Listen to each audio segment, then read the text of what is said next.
Donc j'ai pensé à ça très fort. Et en même temps, il n'y a pas que ça, il y a aussi mon petit frère qui était à côté, qui avait entendu du bruit. Enfin, je fais comme si en fait, je m'avais poussé dans les escaliers. Et en fait, il m'a dit tu ne reviendras plus chez moi, j'ai habité chez ma mère, encore à l'époque évidemment. Euh, et ça, et après, le fait que mon frère m'a dit si tu le dis pas à maman, je lui dirai moi, même s'il ne l'aurait jamais fait, parce que s'il y a bien quelqu'un qui parle pas, c'est lui. Et donc la première chose, c'est le fait que j'ai eu honte parce que mon frère avait vu, du coup, entre guillemets, entendu. Donc ça m'a aidé, mais voilà, on va dire ça. On parle de la violence conjugale, oui, qu'elle a subie. Les gens comprennent pas, mais quand tout le monde dit bah, pourquoi tu pars pas quand t'as tapé pourquoi tu pars pas. Et même j'entends ça aujourd'hui déjà. C'est la débilité et pardon, hein, et un peu l'ignorance absolue. Ça c'est un truc qui m'agace un peu. Dans cette mise à nu, en quelque sorte, dans ce concept de confession, vous dites des choses. Vraiment, quand on lit, on est très frappé. Vous dites, la violence est contagieuse. Vous dites, à ce moment-là, et vous parlez de cigarette, si j'avais eu une arme, j'aurais pu le tuer. Oui, c'est vrai. Et Bah, la légitime défense, quoi. vous en sortez. Et puis je suis solide quand même. Vous passez j'ai passé beaucoup de temps à ranger. Ça m'apaise comme une thérapie. Je range beaucoup, je nettoie beaucoup, ça me fait du bien parce que il y a des périodes où c'était très compliqué pour moi, où j'avais tout laissé tomber, même chez moi. Donc là, c'est très important de maîtriser mon intérieur, si je puis dire. Ah oui. Mais essayer au moins de garder le contrôle sur quelque chose. Je savais pas qu'elle avait écrit un livre. Voilà, vos souvenirs, lorsque vous êtes serveuse, que vous rencontrez cette réalisatrice qui va vous donner un rôle au cinéma. C'est assez passionnant. C'est tellement rare. En fait, c'est ça que je voulais dire avant de laisser la parole pour le bloc-notes à nos amis. C'est une HP, hein, elle est au potentiel. Hein.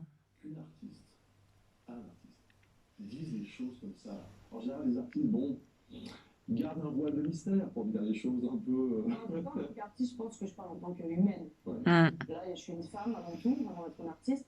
Et je suis une femme qui a un devoir, je le répète, parce que vraiment, mon art, il me permet de m'exprimer, mais si j'avais pas les gens pour ça, bah, je serais encore dans ma chambre en train de pleurer. Ouais, bah oui. Je pense que le fait d'avoir un public qui vit ça, bah, ça me permet de pouvoir leur donner un peu de moi, et un peu de moi, on est comme un vieux couple. Hein.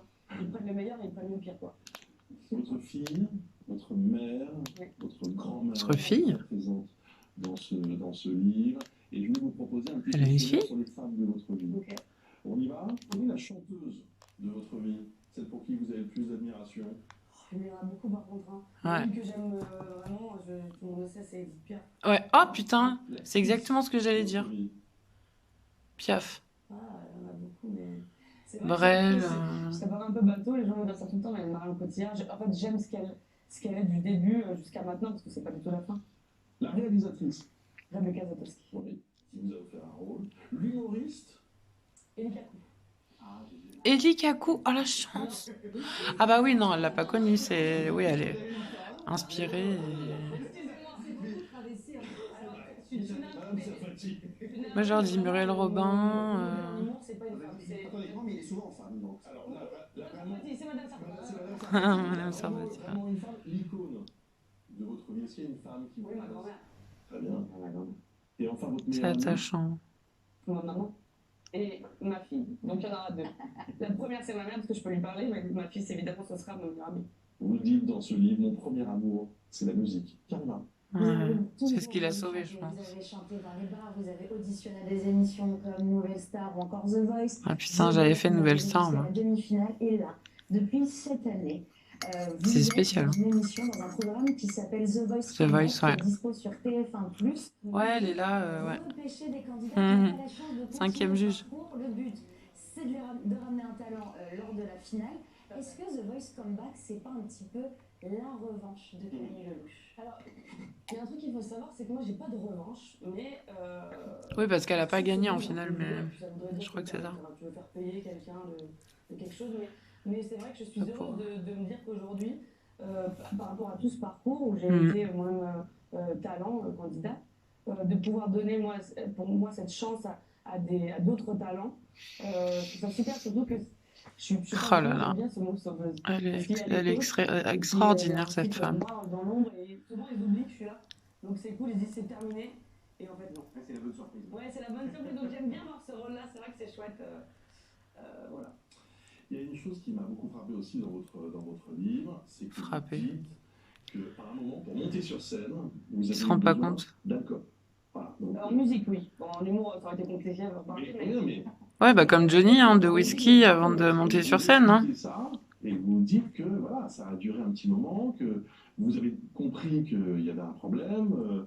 Et vous avez dû gérer Non, c'était ça, pour la pour détendre. partir Il y en a c'est les Xanax, et il y en a c'est l'alcool, il y en a c'est un joint. Tous les gens normaux, si de temps en temps, je veux boire un verre, mais comme tous les gens normaux. Ou pas, hein, il y en a qui ne boivent pas, ils sont aussi normaux. Bah, comment ça s'appelle? Amy Winehouse? Ouais. Putain, désolé, j'arrive jamais à le dire. Bah, elle buvait carrément. Énormément. Elle buvait carrément sur scène, Amy Winehouse. Amy Winehouse. Et c'est vrai que je montais sur scène, j'étais malheureuse en fait, donc ça me permettait d'oublier un peu. Mais j'ai jamais, en tant que personnalité, en tout cas connue, je suis jamais montée sur scène en ayant bu ou quoi que ce soit. De toute façon, ça se serait vu, je pense. Le livre s'ouvre sur la naissance de votre fille et sur l'accouchement. Ça nous permet d'en parler avec Benjamin. Bah oui, vous parlez du rôle qui a été le vôtre dans le témoignage sur 7 à 8 avec ce livre-là. Et qu'est-ce que vous aidez aussi les jeunes parents sur la période du postpartum de par vos vidéos Ok. sur Instagram. Je crois que vous faites beaucoup de bien. Pour les gens qui ne voient pas, on regarde un court extrait. Elle a eu postpartum? Merde. Juste après. Elle est géniale. Donc tous les matins, tu vas me poser la même question. Qu'est-ce que ça peut te foutre? Je comprends rien. Les jouets sur les tapis d'éveil, on va faire des exercices. Bon, alors déjà, ouvre les yeux. Je suis sur le tapis d'éveil. De dos, je suis pas Mbappé. Je suis pas payée pour faire du sport. Il y a deux choses.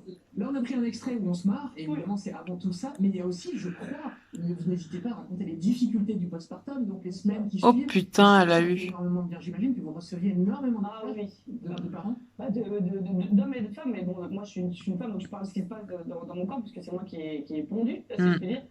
Non, mais c'est vrai que c'est tellement intense, et surtout j'ai repris très vite derrière, donc mon corps, là, ça va faire 17 mois, et il commence à revenir à l'état, si je peux me permettre, Normal. d'origine, que maintenant. Ouais. Donc c'est vrai que c'est... Putain, c'est 17 dur. mois. Je suis quelqu'un qui dit vraiment les choses. Donc les gens m'aiment ou pas pour ça. Un an et Je demi. les cache. Et les femmes vont dire, ça fait du bien, tu dis la vérité, puis même sur l'accouchement, j'ai eu tellement de... Enfin, c'était la poisse, 24 heures, franchement. C'est beaucoup, hein. Oui. 24 heures, oui, Ouais, tout ça avec 2 péridurales. Enfin, j'ai. Ouf. Mais 24 heures, c'est au moins 23 heures de trop.